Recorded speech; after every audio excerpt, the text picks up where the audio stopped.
जय हिंद दोस्तों, आप सभी का स्वागत है आपका अपना YouTube channel Jha exam page पर। दोस्तों, आज के इस वीडियो में हम एक बहुत ही चर्चित विषय जो आजकल देश में चर्चा में है, CAA यानी सिटीजनशिप अमेंडमेंट एक्ट, जिसका नोटिफिकेशन जारी हो गया है। यह कानून 2019 में लोकसभा, राज्यसभा और राष्ट्रपति इस सब जगह से गुजर करके ये कानून बन चुका था और अब इसका नोटिफिकेशन आ गया है। इसी विषय पर आज हम चर्चा करेंगे और संभावना है कि इससे एक क्वेश्चन पेपर में भी रह सकता है। SSC, GD या फिर CGL जो भी एग्ज़ाम आते हैं उसमें एक क्वेश्चन इससे बन सकता है। तो इसको हम समझेंगे ये कानून क्या है और इसका नोटिफिकेशन अब जारी हो चुका है। इसका देश भर से समर्थन और विरोध दोनों स्वर आ रहे हैं, तो इस पर हम चर्चा करेंगे। तो देखो ये कानून क्या है। तो केंद्र सरकार ने नागरिकता संशोधन अधिनियम 2019 लागू किया है, यानी 2019 इसको पास किया गया। तो इस कानून को नागरिकता संशोधन अधिनियम 2019 के नाम से जाना जाएगा। तो याद रखेंगे, ये नागरिकता देने से संबंधित ये कानून है। इसके लिए सरकार ने वेब पोर्टल के साथ अन्य महत्वपूर्ण तैयारियां भी पूरी कर लिया है, यानी इसका पूरा नियमावली बन चुका है और इसे अब लागू कर दिया गया है। इस कानून को लोकसभा, राज्यसभा से 4 साल पहले ही यानी 2019 में ही स्वीकृति मिल चुकी थी और उस समय के तत्कालीन राष्ट्रपति रामनाथ कोविंद जी ने भी इसको मंजूर कर लिया था, यानी यह पूर्णतः कानून बन चुका था।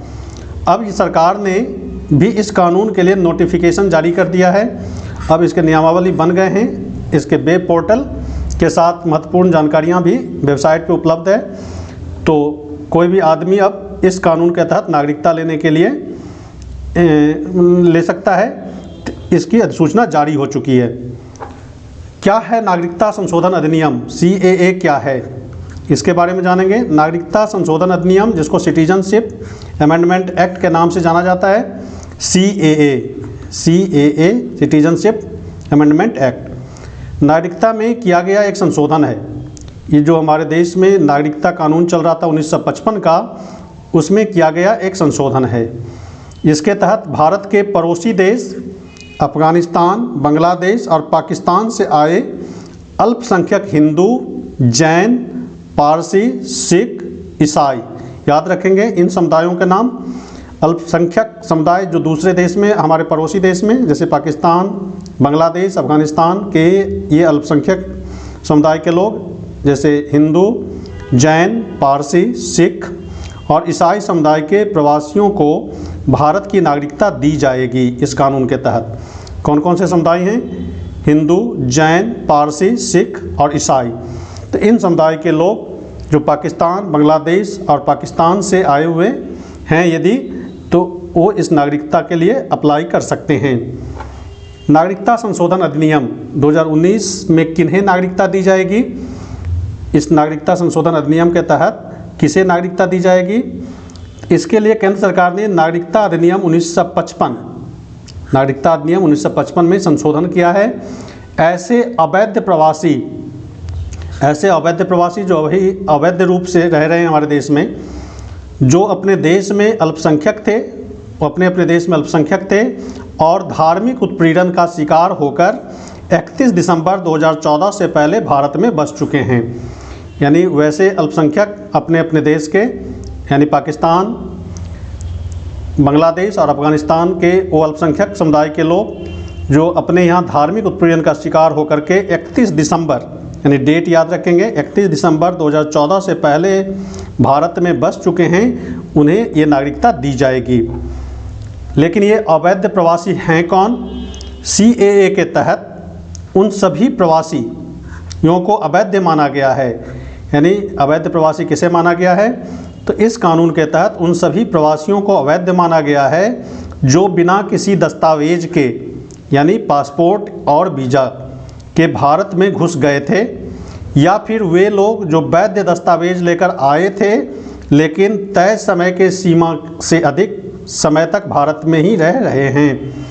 यानी जो बिना पासपोर्ट वीज़ा के देश में घुस गए थे या जो वैध दस्तावेज लेकर आए थे लेकिन उसकी सीमा अवधि समाप्त हो गई थी, उसके बाद भी भारत में रह रहे हैं, उन्हें अवैध प्रवासी माना गया है, तो अवैध प्रवासी इन्हें कहा जाएगा।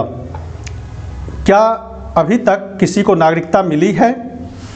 तो गृह मंत्रालय की एक रिपोर्ट के अनुसार 1 अप्रैल 2021 से 31 दिसंबर 2021 तक गैर मुस्लिम अल्पसंख्यकों के 1414 प्रवासियों को भारत की नागरिकता दी जा चुकी है। याद रखेंगे, गृह मंत्रालय का ये रिपोर्ट है। इसके अनुसार 1 अप्रैल 2021 से लेकर 31 दिसंबर 2021 तक गैर मुस्लिम याद रखेंगे अल्पसंख्यकों को 1414 प्रवासियों को भारत की नागरिकता दी जा चुकी है। ये सभी नागरिक गुजरात, राजस्थान, छत्तीसगढ़, हरियाणा, पंजाब, मध्य प्रदेश, उत्तर प्रदेश, दिल्ली और महाराष्ट्र से संबंधित हैं। तो ये नागरिकता कानून के तहत इनको नागरिकता देनी है। कौन देता है इन प्रवासियों को नागरिकता? कौन देगा इन्हें नागरिकता? तो केंद्र सरकार ने 9 राज्यों के डीएम को नागरिकता को लेकर बड़े अधिकार दिए हुए हैं। तो ये डीएम को ये अधिकार दिया गया है।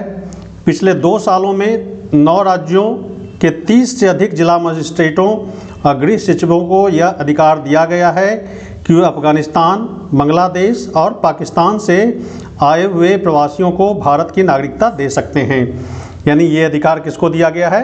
संबंधित डीएम को दिया गया है। 9 राज्यों के 30 से अधिक जिला मजिस्ट्रेटों को ये और गृह सचिवों को यह अधिकार दिया गया है कि अफगानिस्तान, बांग्लादेश और पाकिस्तान से आए हुए प्रवासियों को भारत की नागरिकता दे सकते हैं।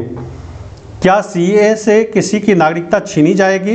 अब एक प्रश्न यहाँ पर, एक डाउट जो मन में है, जिसके कारण विरोध के स्वर उठ रहे हैं कहीं कहीं से।